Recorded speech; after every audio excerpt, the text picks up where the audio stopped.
Hello dear learners, I once again welcome you to this MOOC on Population and Society. In the previous module, we have discussed about Malthusian theory of population, which was module number 13. In this module, we shall be discussing on module 14, which is on post-Malthusian theory of population. I hope you all are doing absolutely great. So let us discuss in details about post-Malthusian theory of population. After going through this module, you will have a better and deeper understanding of various theoretical orientation over the different study areas of population study. We will be discussing the post-Malthusian theoretical approach on population studies and its critical evaluation. Malthus has been regarded as the pioneer in determining the doctrine of different theories of population studies. While his predictions were based on the idea that population would outstrip resources, subsequent theories have expanded and refined these ideas.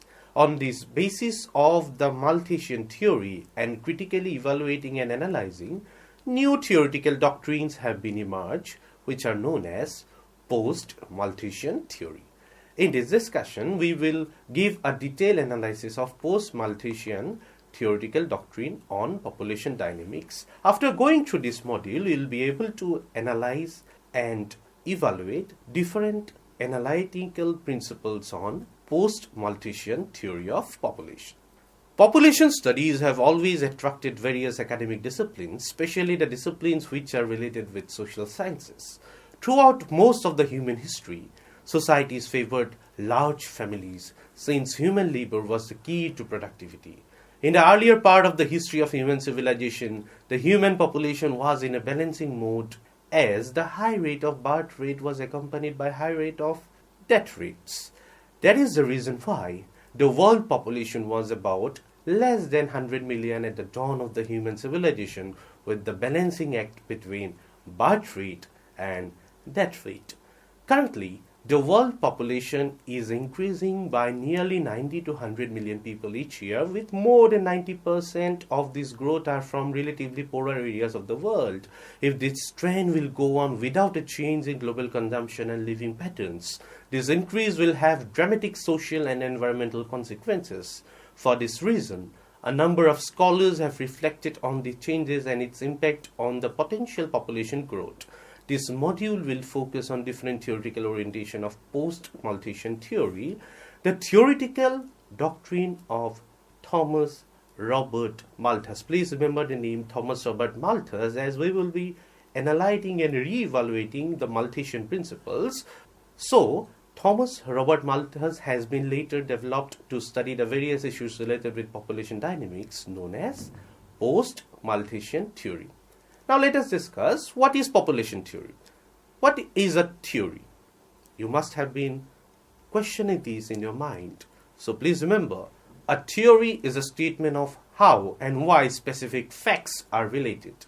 It is the abstract generalization of concrete realities. A theory is an account of the world which goes beyond what we can see and measure. It embraces a set of interrelated definitions and relationships that organize our concept and understanding of the empirical world in a very, very systematic way. Since the beginning of the history of human civilization, different scholars and thinkers have concerned themselves with various questions rising around various dynamics of population studies. Different opinions have occurred regarding the size and growth of human population, as the concept of human population is loaded with multidimensional analysis. A large and rapidly growing population has sometimes been supported by scholars and considered desirable as a nation's strength and wealth, and as an essentially useful factor underlining technological development. On the other hand, some scholars have argued that a large population has been responsible towards the increasing poverty and such catastrophes such as wars, famines, epidemics. The size and growth of population has thus been viewed as an important factor underlying the development of any country. That is why it is very important to trace the development in the thinking of scholars and different points of views expressed by them with respect to population dynamics within the socio-economic and political context. Now, let us discuss in details about post-Malthusian theory of population. So before going into details about post-Malthusian theory of population, we should be having a little discussion on Malthusian theory, as post-Malthusian theories are based on the principles and different theoretical doctrines of Thomas Robert Malthus. So published in the year 1798, the book Essay on the Principles of Population can be termed as the founding base for different theoretical orientation towards the population dynamics. The writer of the book was Thomas Robert Malthus, an English clergyman and economist who has been regarded as the pioneer in the field of theoretical orientation and population studies. Malthus' theory was based on population dynamics and its relationship with the availability of the resources. Unlike his previous theorists who believed in perfectibility of man and greetings the advances and diffusion of human knowledge as a source of welfare and freedom for future generations, Malthus maintained that the development of mankind was severely limited by the pressure that population growth exerted to the availability of food. Malthus believed that world's population tends to increase at a faster rate than its food supply, whereas population grows at a geometric rate. The production capacity only grows arithmetically. Thus, this condition may lead to a situation of imbalance of a condition which may lead to overpopulation.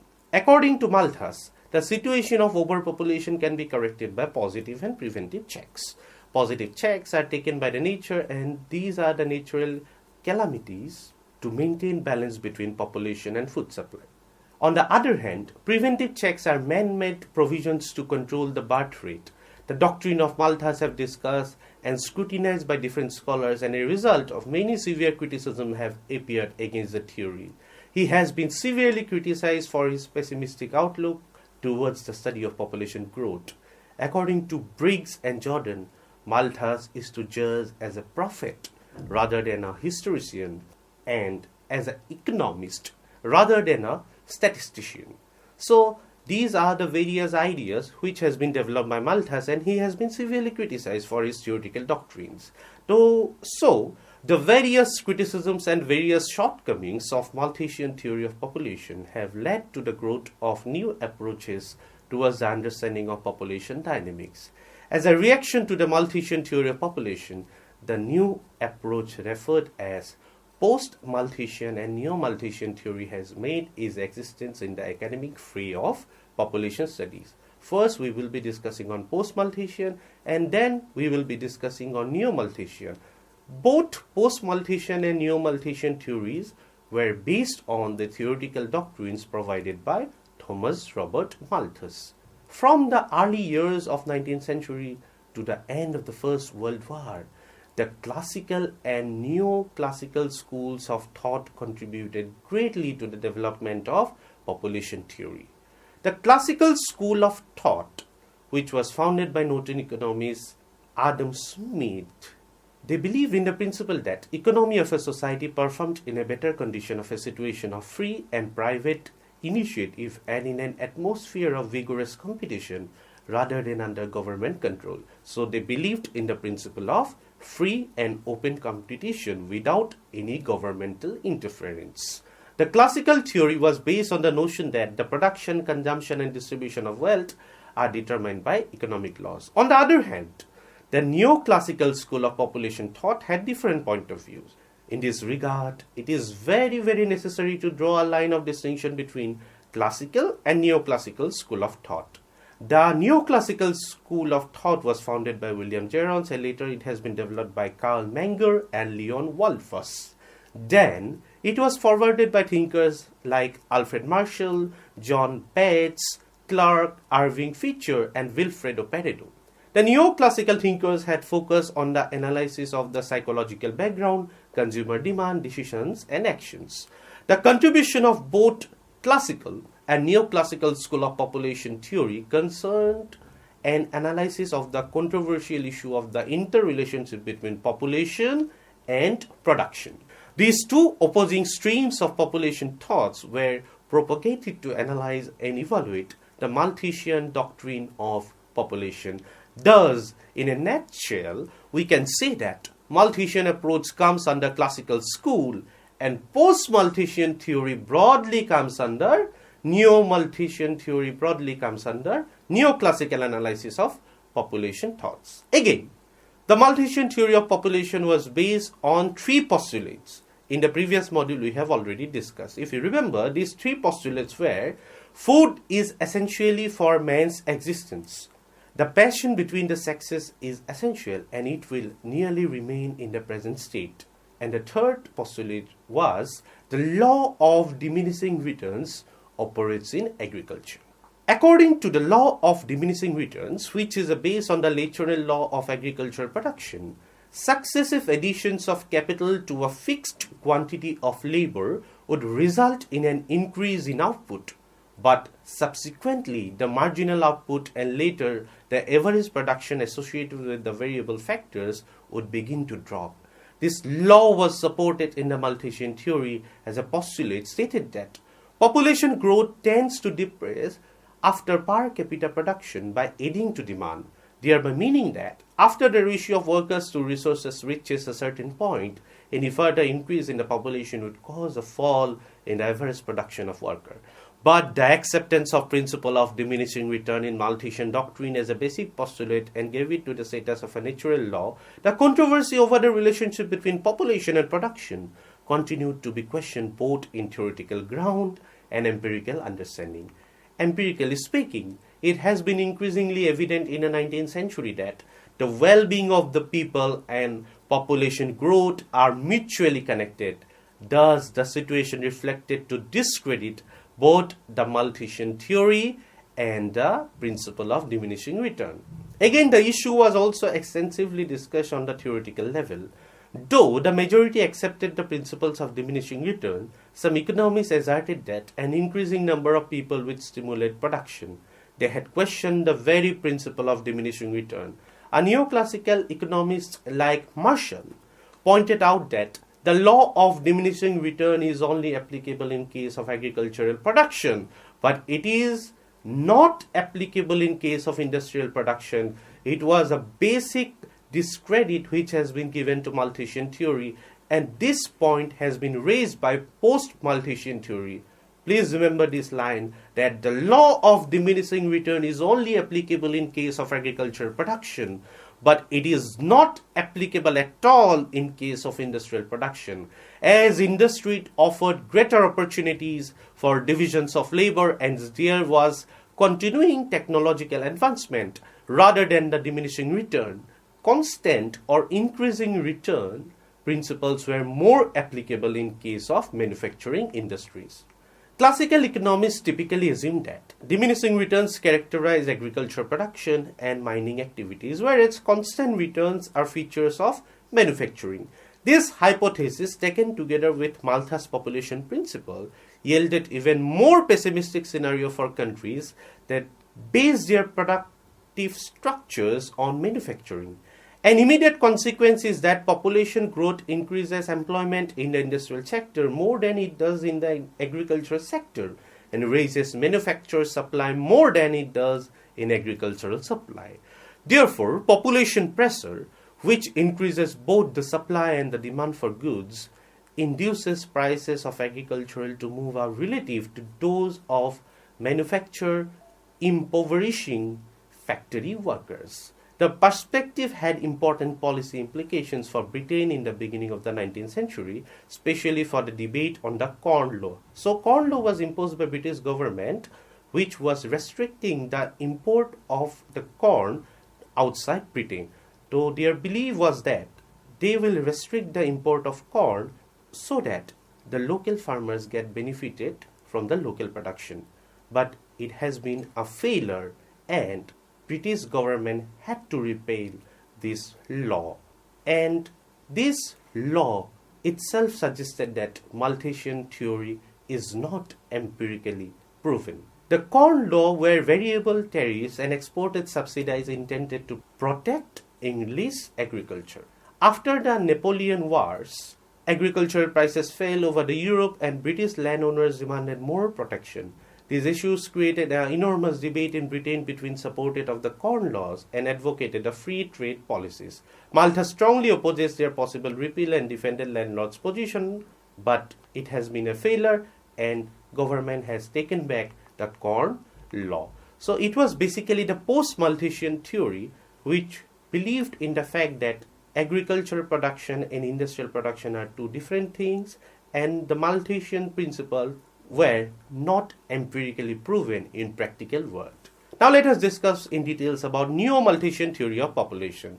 Malthusian theory of population has been criticized by post-Malthusian theory of population, but Neo-Malthusian theory of population has given some addition to the Malthusian theory of population. According to Malthusian theory of population, there was a direct linkage between population and food supply, but Neo-Malthusian theory of population has given importance not only on food supply but also on various ecological perspectives.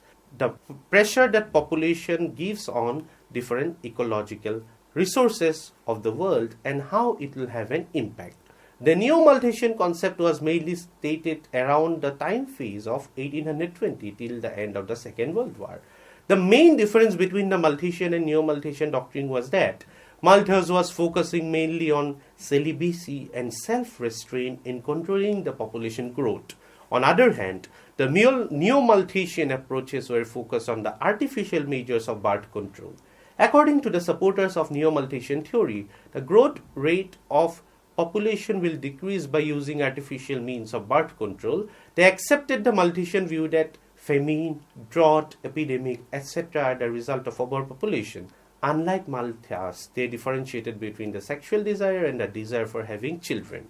Neo-Malthusian approach regarded desire for sex as natural, but on the other hand, desire for children depends on social, religious, and cultural factors with the context of different time and space. Again, the post-Malthusian did not favor the concept of self-restraint to check the birth rate as forwarded by Malthus. They were of the view that sexual urge is natural in human beings. It should not be suppressed because it affects adversely people mentally and physically and ultimately leads to evil practices in the society. That is the reason why they have supported the use of various contraceptive measures, as it helps to satisfy the sexual urge at the same time to avoid the childbirth. E. A. Ringley's work has supported Malthus' theory. He was again another Neo-Malthusian theory. E. A. Ringley, focusing his research on British economic and population history, he has argued that Britain, before and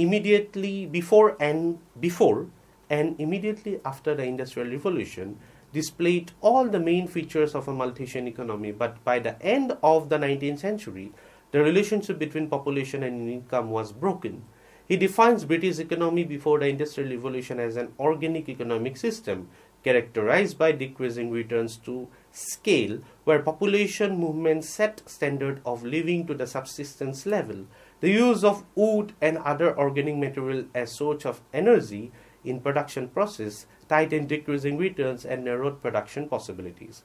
Ringley shows that in modern Britain from 1566 to 1871, prices and population were closely related. He points out that fertility rather than mortality was the main determinant of population growth during the 18th century.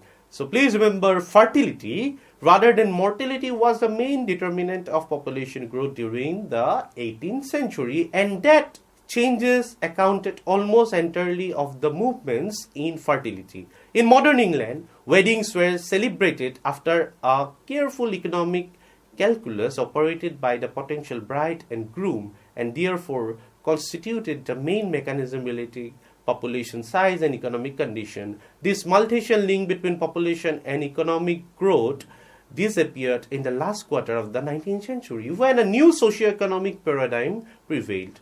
The increase in production did not lead to a rise in population as Malthus would have predicted.